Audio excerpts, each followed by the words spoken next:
All right, let's get started. So I first want to start off with a quote. We interbreathe with the rainforests. We drink from the oceans. They are part of our own body. This quote by Thich Nhat Hanh really talks about how we are connected with the earth. And we're going to find that there are so many things that correspond with this connection between ourselves and our environment. So, what is Shinrinyoku, or for those of you who are Cantonese speakers, Samlamyo?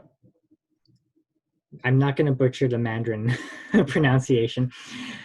So, Shinrinyoku, as you can find, has its roots in Japan, and it didn't really start having aspects in the public health sector until about the 1980s. But it is where you take in the forest atmosphere. So viewing, observing, experiencing. And this became a very big cornerstone in preventative healthcare and healing in Japan, specifically starting in around 2004. But as of today, there's actually even 8 sites in Japan that's specifically set for Shinrin-yoku, meaning people actually know the term Shinrin-yoku and believe, not just believe, but are even prescribed Shinrin-yoku by physicians, saying that you need to walk, 2 hours in such and such forests, this amount of times per month. That's actually a thing happening in Japan. Do you think we would actually hear that from our doctors here in America sometime soon? But they know and understand that there's a lot of health benefits, both physically, or all physically, mentally, and even emotionally. And we're going to go through a lot of those studies in detail, not just in Japan, but also worldwide. But why Shinrin-yoku? Well, have you ever kind of had this experience of yearning for the forests? This kind of being drawn to going on a hike? Because most of us here probably live in BC. Some of us have this kind of urge to go, on a hike, either on a weekly basis or a monthly basis, maybe even on a daily basis. Is you know how good you feel by going on a hike, and how good being in nature can make us feel. And this by putting in all our senses, the sound of the forest, the scent of trees, sunlight through the leaves, the fresh, clean air. It takes off our eases off our stress and worry. Sometimes it's even almost meditative to go on these kind of hikes, walks, strolls, or Shinrin-yoku, and giving us the chance to relax. And some people even say that they think more clearly by just going on these kind of walks. So maybe even ask yourselves, when was the last time you had a walk or a hike through a forest, or even a grove, or anything of that sort? Or even if you're in the city center, when was the last time you actually made contact with a tree? In fact, even gave a tree a hug. How did that feel? Because it's almost like intuition that we get these kind of emotions and thoughts about how good this makes us feel. And to study these kind of intuitions, we have to look into certain terms. First, we learn something called biophilia hypothesis. So bio meaning life, and philia meaning liking, or biophilic. So what that means is having a liking to life, or a love to life and the living world. But this is a concept that by the love of life and the living world, that we humans have a biological need to connect with nature. We evolved in nature, and that you probably, and we will do this as an exercise later on, but you'll probably find that it's nature that makes us more comfortable because it is where we've lived in for most of our life on Earth. And now there's some evidence, and they're really hypothesizing this, is that it is genetically determined to love the natural world. It is in our DNA. So we can't really reject it. Then there's this next term called nature relatedness, or how you relate to nature. And there's so many kind of upcoming studies, this one being very, very recent in 2018 by the Canadian Psychological Association, showing that is nature relatedness a basic human psychological need? Is it just that there are trees there, or that there are trees needed for our sake of well-being? And they're saying that this research supports the proposition for a basic psychological need for nature relatedness. That is really a need as requirement rather than a need as motive.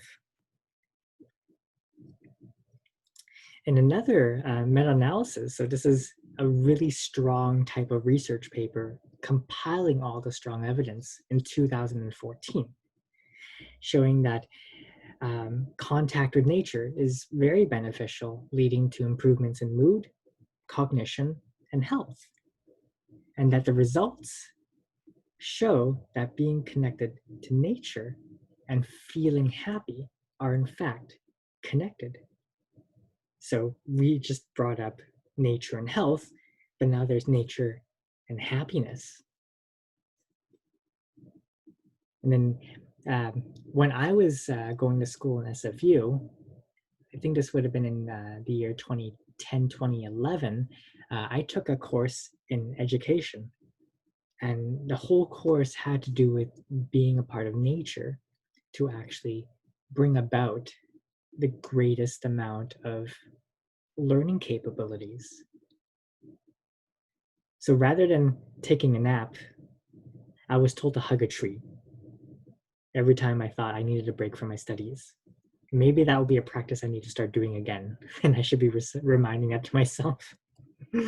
But a lot of the evidence is saying that it is the overall conclusion that claims that human beings have a basic psychological need to feel a secure and pleasant experiential connection in a cognitive, emotional, and physical sense.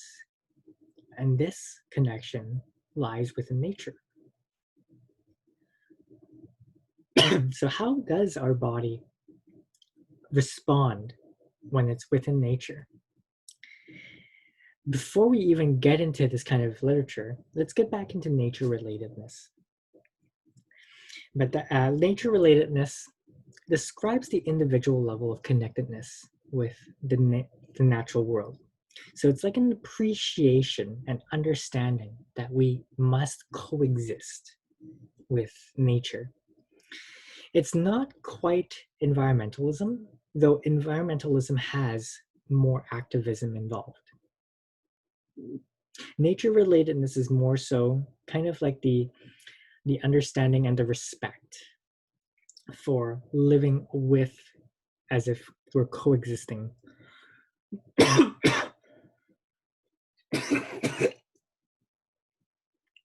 Sorry. That we're coexisting with nature and understanding the importance of all aspects of nature. And this can be actually measured with individual fascination with, interest, and desire for nature contact. And so there are studies that will kind of use this type of questionnaire to really measure how high you are scoring on the nature relatedness. And there was a 2014 meta-analysis done where Those who scored really high on this questionnaire, indicating that they really relate to nature, actually expressed an overall higher psychological well-being, vitality, and even meaningfulness in life. They exhibited lower anxiety and higher empathy with people. The higher the score you have on this nature relatedness is a strong predictor to kind of guess how often you actually visit any green space. And so one of the exercises that I would invite everyone to do, especially in person, and I would love to see your faces just looking at this, but with the unfortunate turn of events right now, we're going to have to go through this. But I ask you, how do you feel when you're looking at this picture of the city? What kind of words are coming onto your head if you were to kind of just stand right where it is and looking at the towering buildings above? Would you feel comfortable? Would you feel at home? Do you feel suffocated? Or do you feel as though it's natural? And compare that with this image. How do you feel? Or more so, how does your body feel?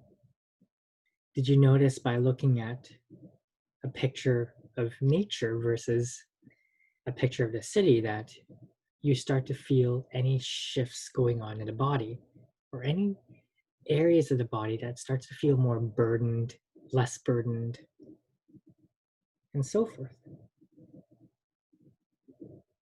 And that has to do with nature relatedness. But besides questionnaires, which is very subjective, there's actual studies done by taking scans of the brain when you look at a picture of an urban city to your left versus a natural setting to the right. And what the study by Kim and al. What they did was they had participants look at these pictures one at a time. And then they look at brain scans at every picture and look at what parts of the brain are stimulated and what parts are not stimulated for each picture. And what they found was on the left is the natural picture, or when you're looking at a natural picture, and on the right is when you're looking at an urban view. And you have parts of the brain that are stimulated when you look into nature, such as the insula, putamen, globus palatis, and precuneus. Now, all of those don't mean anything to you, I understand. But also on the right, you have definitely the amygdala that's stimulated when you're looking at an urban scene. So what does this mean? Well, when you're looking at a rural scene or a scene of nature, it produced increased activity in the 4 areas that I've mentioned, and these areas are actually associated with emotional stability and empathy, love, and depth of love with your partner. Response to happy faces. So when you look at someone smiling, it increases the activity of the same part of the brain is increased as to when you actually look at a scene of a mountain or of a waterfall.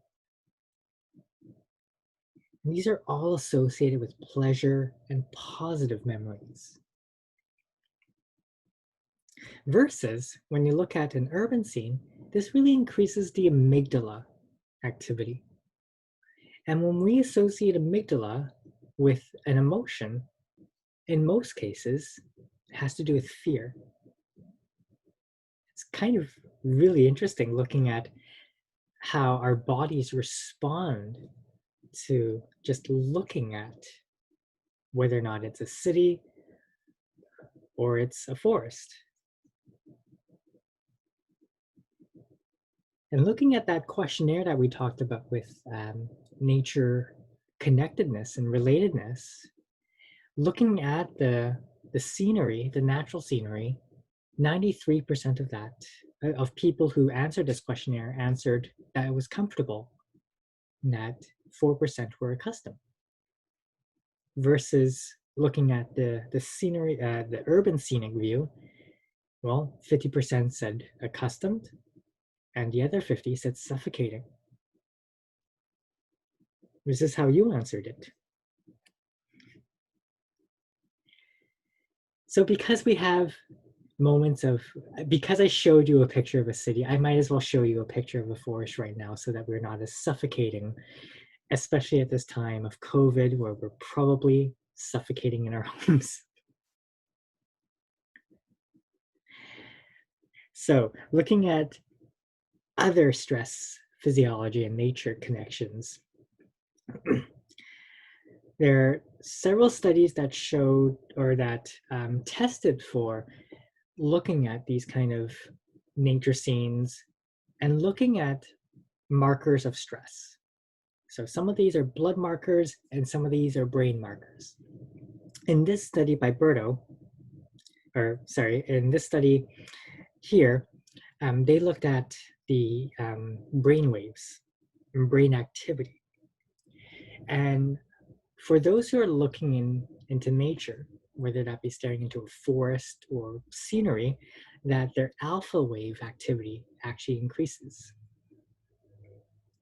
Their cortisol levels in the form of a blood test decreased. Their pulse, heart rate, and blood pressure also decreased.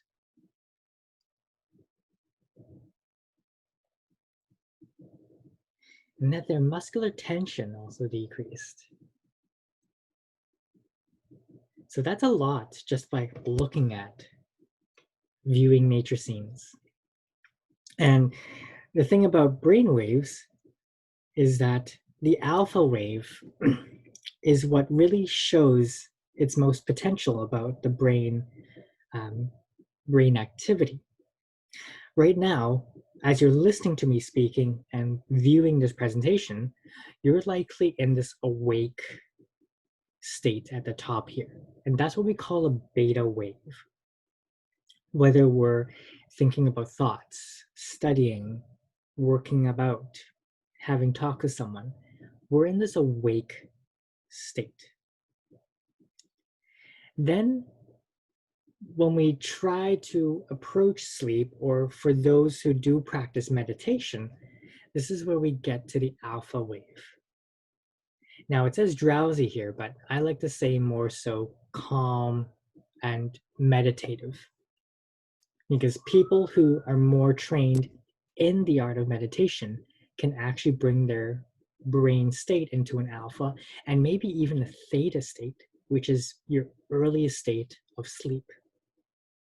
This is where you're most calm, and when you do approach the deeper levels of sleep, that you approach different, in this case, delta waves of the brain, signifying that the brain is in a more relaxed, well, when you're asleep, it's not technically relaxed, but you get yourself into a more deeper sleep state.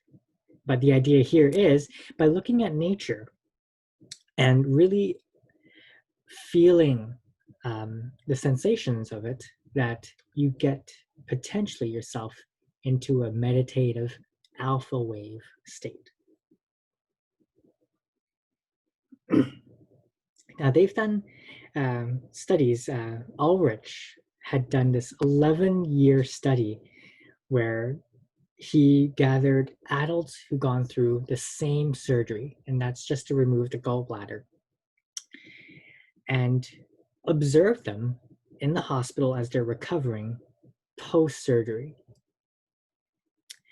And he found that there was a major distinction between the patients who were in specific rooms.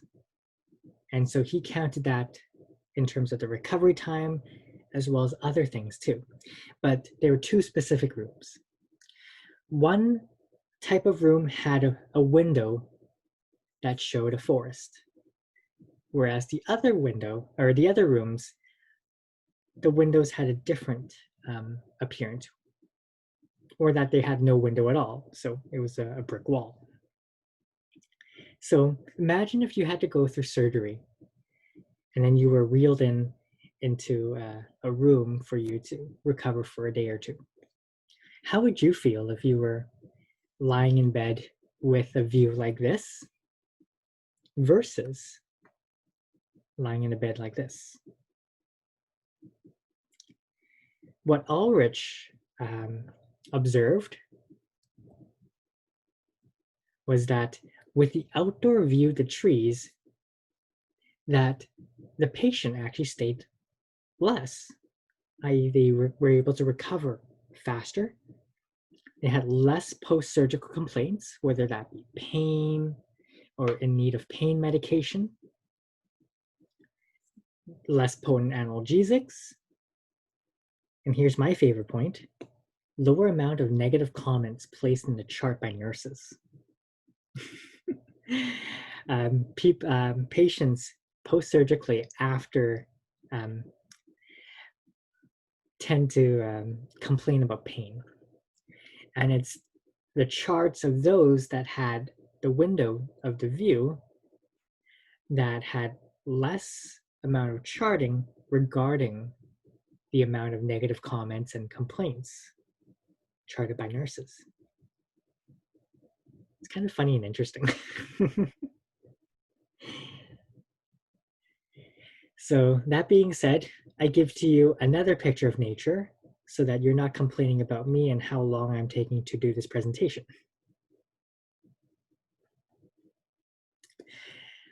So the next part here is really talking about what kind of benefits. We saw that there are benefits regarding the exposure and such, but we really need to isolate that a lot more.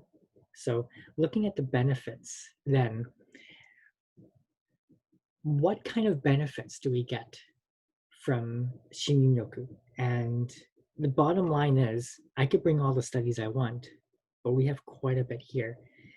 But Shinrin-yoku has been shown to reduce blood pressure, to lower stress, improve cardiovascular and metabolic health, lower blood sugar levels, improve concentration and memory, lift depression, improve pain threshold, as we saw with the post-surgery, improve energy, and supports the immune system, and potentially help lose weight.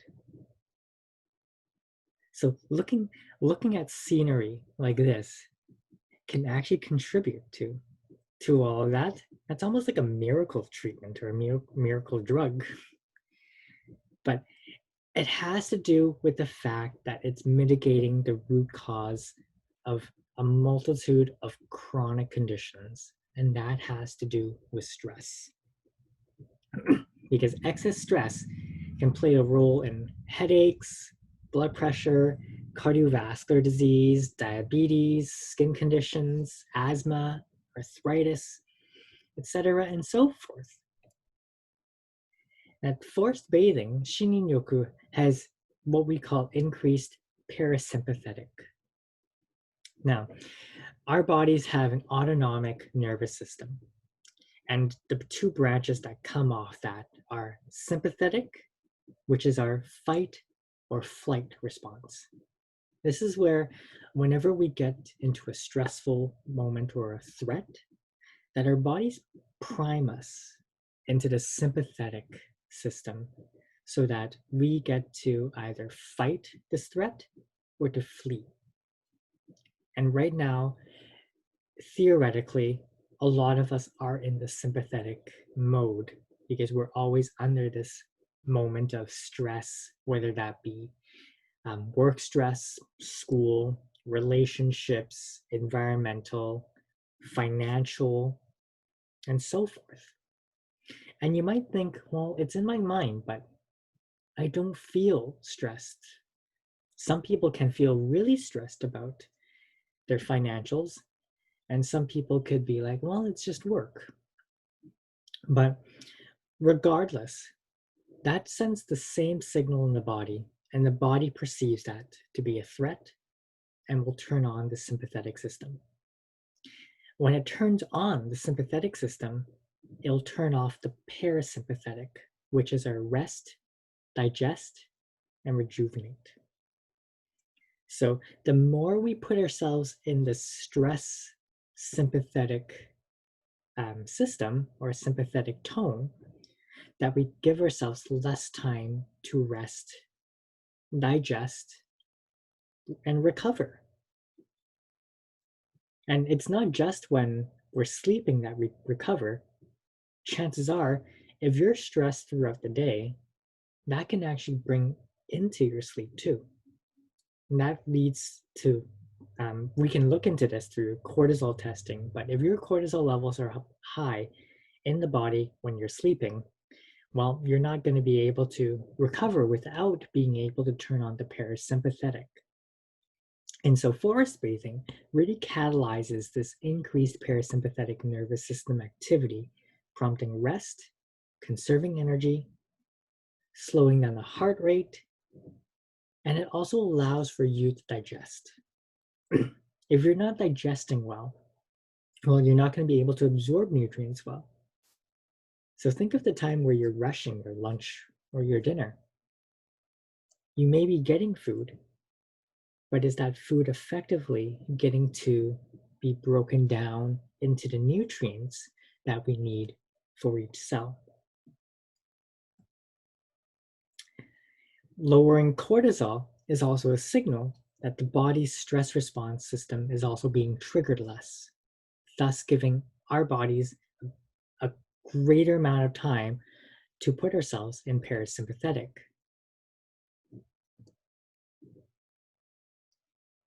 When this system of sympathetic is triggered, cortisol and other stress hormones are released into the body. And when these hormones are released, this can lead to all sorts of things, especially if it's ongoing. For example, cortisol is a catabolic hormone, meaning it breaks apart stuff, like your body, for example. Why does it break stuff apart? It's so that it can break stuff apart so that you can use up the building blocks of what it breaks up as energy. So it might break up your storage of fat so that you would be given more blood sugar, so that you'd be fueled to then fight or flee. But if that is ongoing, then that could also contribute to that fluctuation of blood sugar levels, as you might find in diabetes. And if you're also breaking apart other things too down the road, such as lean muscle tissue, that could also be havoc towards your metabolism, because we need the muscle in order to make other things for hormones and to also induce your metabolism. And yeah, as I mentioned, overexposure to these stress hormones and chemicals in response to chronic stress can increase the risk of anxiety, depression, heart disease, weight gain, and memory and concentration impairment.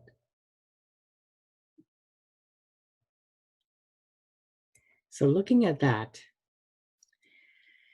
there's a study done by Song, Seo, and Im regarding a trip in terms of stress. And so by taking a trip and being exposed to 24 different forest settings and measuring the baseline before and after, they were able to find that through blood tests that after this exposure to 2 different forest settings versus the built, of course, they have a control. Now, those who were exposed to forests had a decreased amount of stress and depressive symptoms. They also have increased vigor, so increased energy.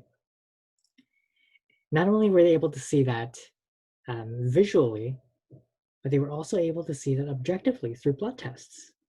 So it showed decrease in cortisol, decrease in IL-6, TNF-alpha, which are inflammatory markers, decreased oxidative stress, again, another marker for stress, decreased blood pressure, pulse rate, increased heart rate variability.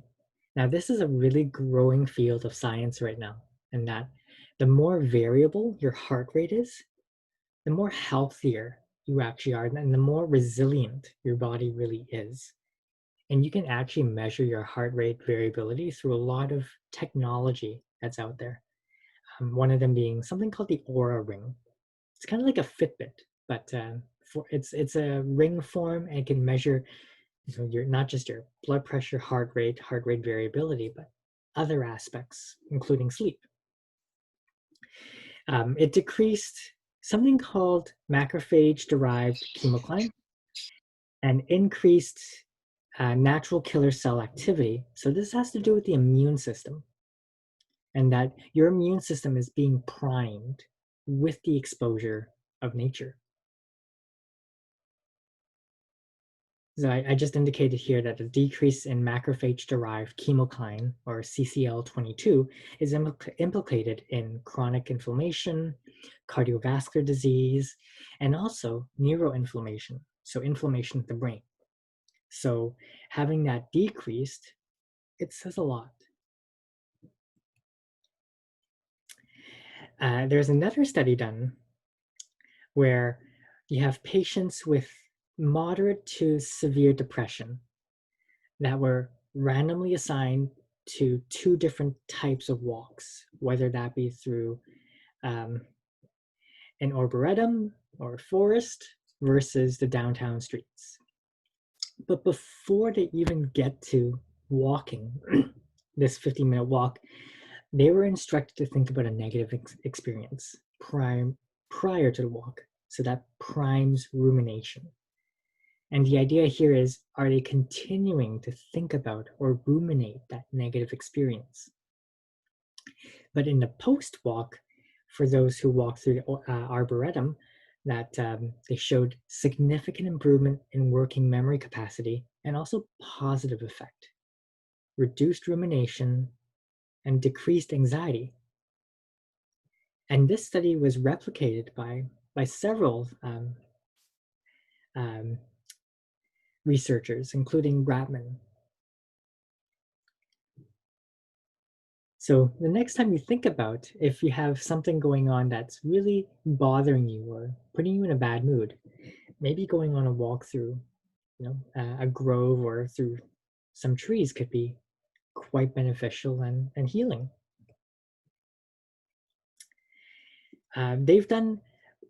We've talked a bit about mood. Now we're talking a bit about cognition and brain activity. So this study here looked at 101 schools in Michigan, and they were to control factors in how much students get to see nature or green vegetation. And schools that have higher amounts of views of trees and shrubs were associated with higher graduation rates and future plans for attendance at university programs. So for those of you considering children or have grandchildren that are looking into going to school, maybe the school's reputation is one thing, but maybe the next time you look into schools, why not look at what's around the school and see if there's enough of the nature and scenery that we're looking into? Because this is quite interesting as it is.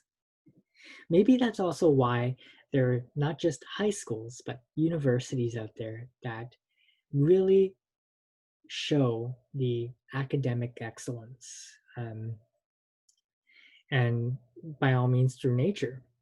I mean, for one thing, here in Vancouver, we're home to University of British Columbia, UBC, and look at how much they have surrounding their campus. Now, this is where I kind of ask my audience, fists up if you have gone through schooling in UBC, one of the top schools in Canada and also worldwide. And if you were me who went to SFU, well, we're up on a mountain, on Burnaby Mountain. And I've always thought that taking the bus up and always staring out into the trees was quite healing, and it was really giving me that moment to just decompress. I'm not saying that I'm forcing everyone to go to UBC or SFU, but these are also considerations that we never really thought about. I never thought about until I really got into SFU and I started looking at all these trees, and I thought, wow, I'm just daydreaming and sitting at the side of the bus. But besides schools and classrooms that I'm still going to be continuing about, this can also be really beneficial in the workplace too, or in your living situations. There was another study done specifically in an elementary school where they took 6 different areas of different schools of varying exposures to greenery. You're either sitting at the front of the classroom or sitting at one of the windows of the classroom that looks upon the other side of the school or the other half of the school, versus those that have that are either sitting in the back or on the side that have some level of greenery, whether that be a tree on the side or something. And they find that those who were actually with exposure to the tree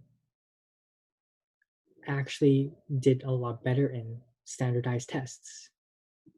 And there are other studies where those with children with attention deficit, ADHD, completed some puzzles that are really challenging and really challenged their focus, leading to an increased attentional fatigue, were given then a guided walk for 20 minutes.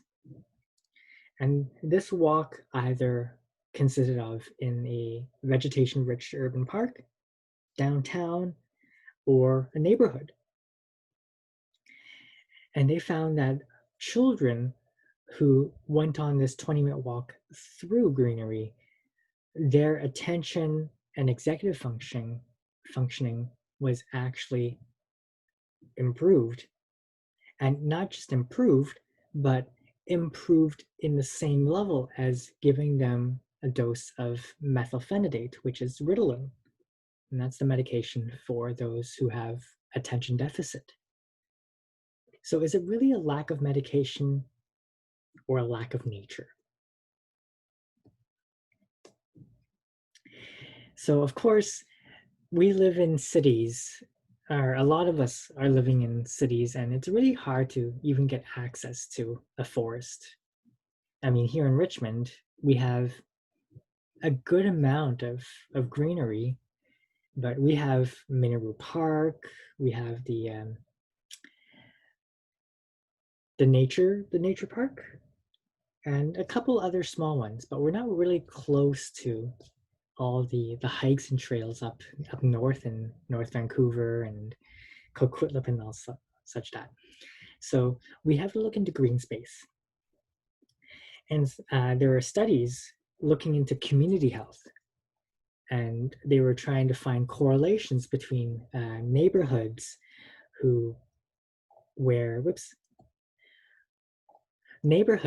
they have low, high, or medium amounts of green space within a 1 kilometer radius from home.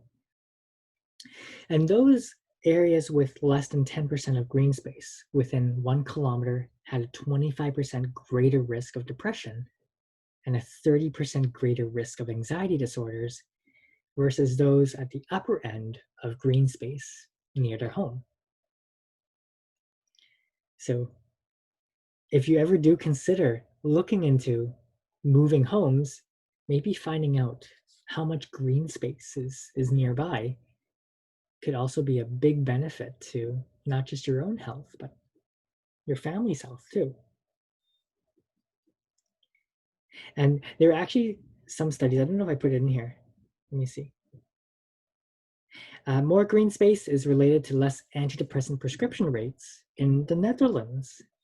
So the closer you are, or the more nature you have close to home, is related to or correlated to less antidepressant prescription rates. There are other studies that show correlation between the amount of green space, greenery near a home, and also your income level. That's kind of fun to look at. But we talk about how much the fact that having greenery around the home is one thing. How much of it do we really need for that benefit to occur? And this is where we look at dose-dependent nature cure. And what they did here in Brisbane in the study is that they took over 1,500 participants and they really monitored how much green space visits they do in one given year and how long, how much the duration of their visits across the week, and the intensity of nature via vegetation complexity. Is it a local park? Is it a tree? Is it a forest? And they really looked at how much exposure these people got. Did they get a long amount of time? So what I'm trying to get here is there's a spectrum between you have one tree and you spend very little time with it versus you have a forest nearby and that you spend a lot of time with it. And the dose response that they've come up with for depression suggests that visits to outdoor green spaces of 30 minutes or more during the course of a week could really reduce the population prevalence of depression up to 7%. That's quite significant for just having, being in nature for 30 minutes.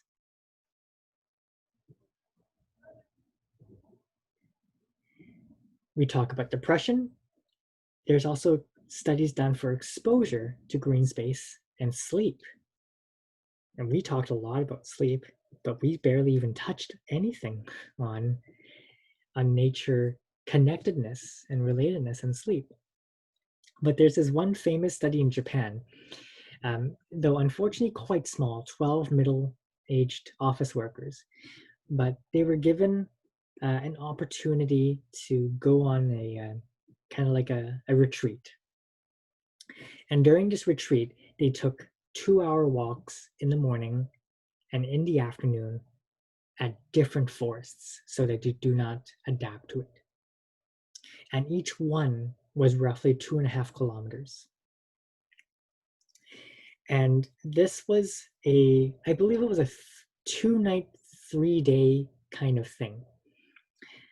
And during the nights of this trip, their sleep activities was measured with a sleep polygraph and accelerometer. So what that means is they attach something to your body so that it can measure how much movement your body is making. And they can tell when you're really asleep, when your body is making less than 40 body movements a minute.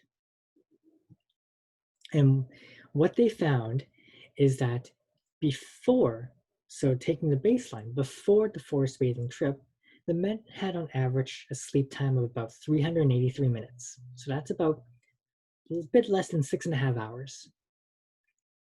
And during this trip, the measurement of the meters really indicated that the body was asleep for longer. And in this case, they tried to make sure that they get the sleep to be the same length of time.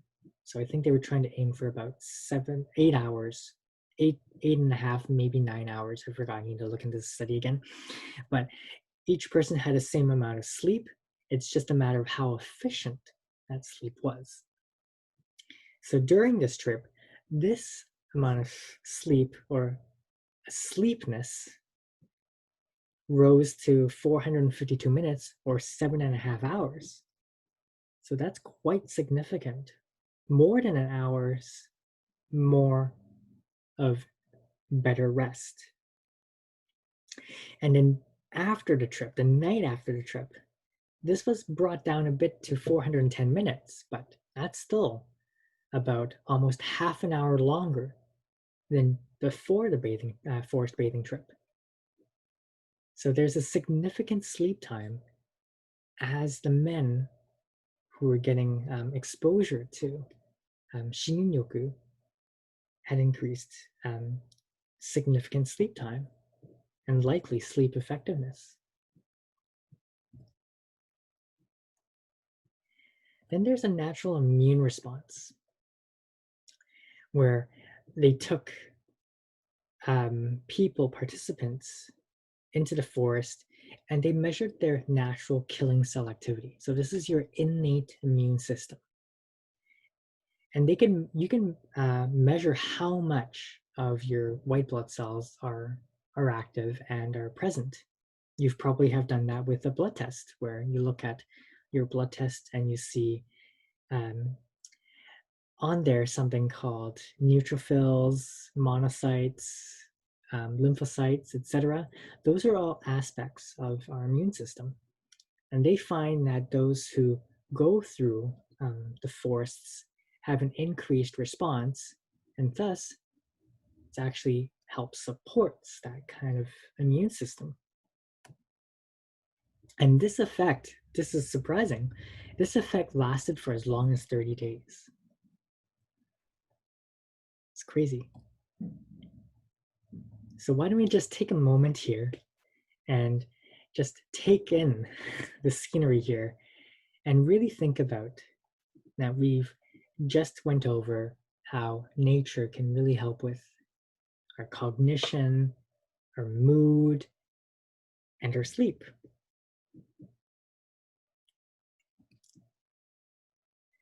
This is where I would take a little break, but we're going to quickly finish this off here. So why does the effects occur? We've now learned about several different effects that could happen coming from forest bathing and Shinrinyoku. But the big question here, as the naturopath, is why? Why do these effects occur? What is the mechanism behind it? This is where we talk about the power of trees. What is it about trees that has this effect?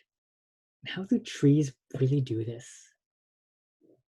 I mean, in the beginning, we talked about how our DNA is ingrained to do that, so that whenever we do observe scenery and greenery, that our bodies respond to it positively. And that's one mechanism. But here, I want to talk a bit about how trees itself can actually bring this effect. One of them is that we get a better supply of oxygen. I mean, we need more oxygen to make energy and what we call cellular respiration. Now, one large tree can supply a day's supply of oxygen for 4 people. But now that we're living and we're starting to, our population is fastly growing, but is our population of forestry and trees growing at the same rate? Are we using up more oxygen in the environment? And so having this exposure to trees gives us more of that exposure to cleaner oxygen. Then there is something called PHYTONCIDES. And in Greek, phyton means plant, and cide means to kill. So these are things that trees create in order are natural oils that trees produce in order to protect them from bacteria, insects, and fungus. And trees also use this to communicate between other trees. But the phytoncides that we are exposed to not only kills off what is unneeded, but provides us with things that really boost our health. And these vary between tree species, but you probably have exposed yourself to certain things that are considered phytoncides, one of them being scents. So evergreens like pine trees, cedars, spruces, and conifers are the largest producers of phytoncides, and probably when I say these terms that you might be familiar with the scent that I'm talking about. And it's the scent, the pine tree scent comes from specifically something called alpha pinene.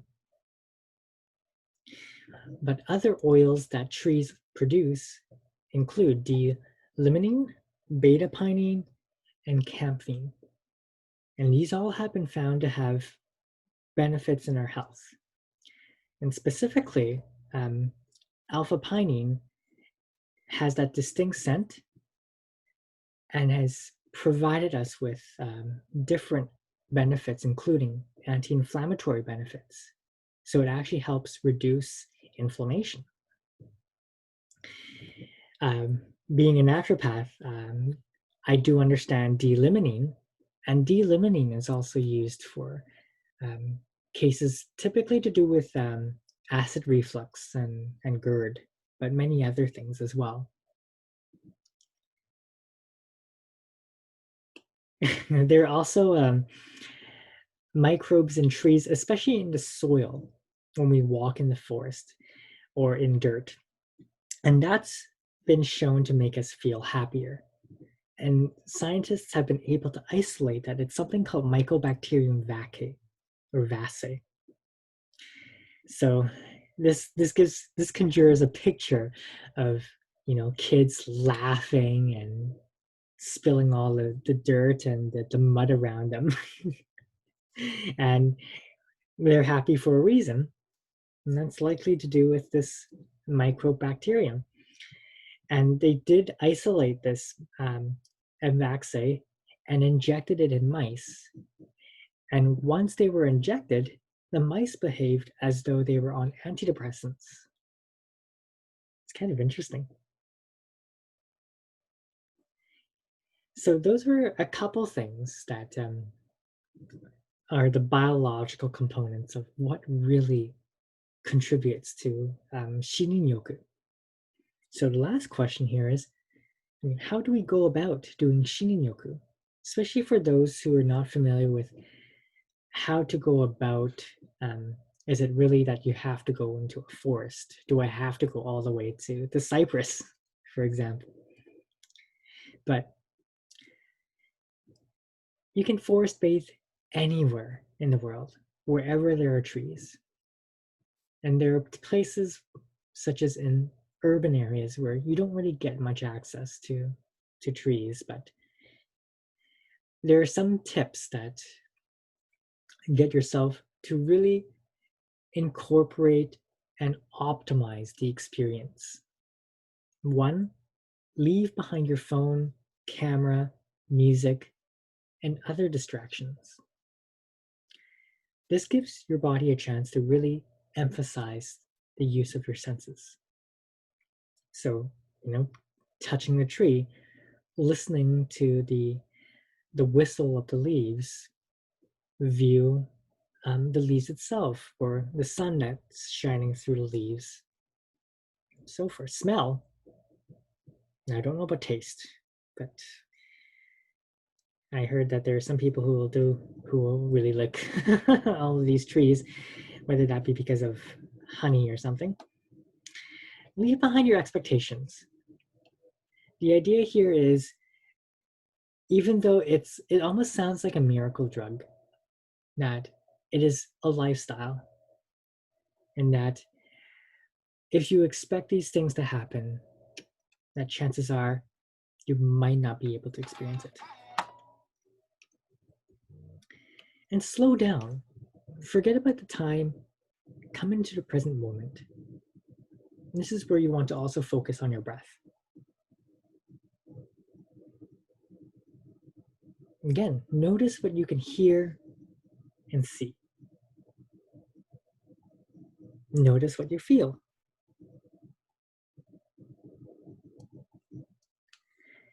So this might be something to just kind of consider, but the easiest way is to just keep doing it consistently.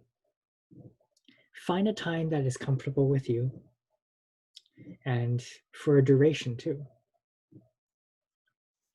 And if you want to add more to it, then there's something called grounding.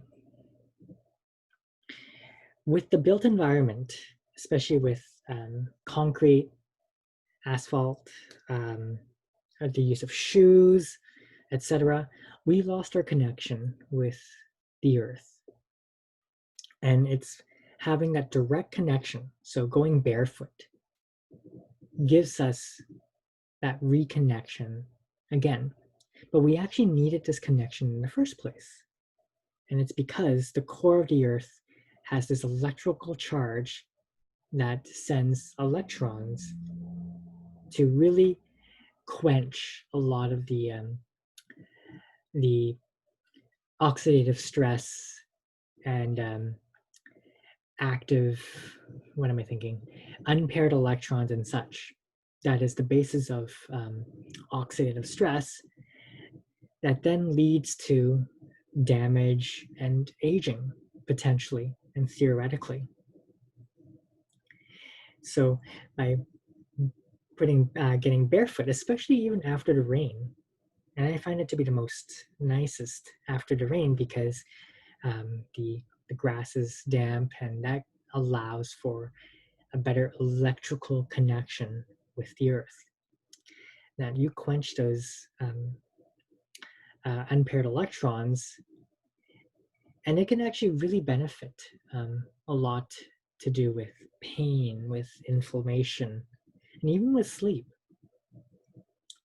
So maybe that's something that you might want to start off with if Shinrinyoku is too far to handle, whether that, but depending on where you're currently at in your community.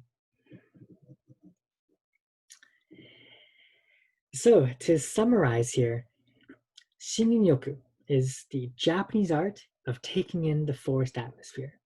And here we've learned not just the art, but also a bit of the science. That there are many health benefits being in nature, physically, mentally, and emotionally. And that research has really shown objectively how our bodies respond to nature. So after hearing this talk, why don't you try it yourself?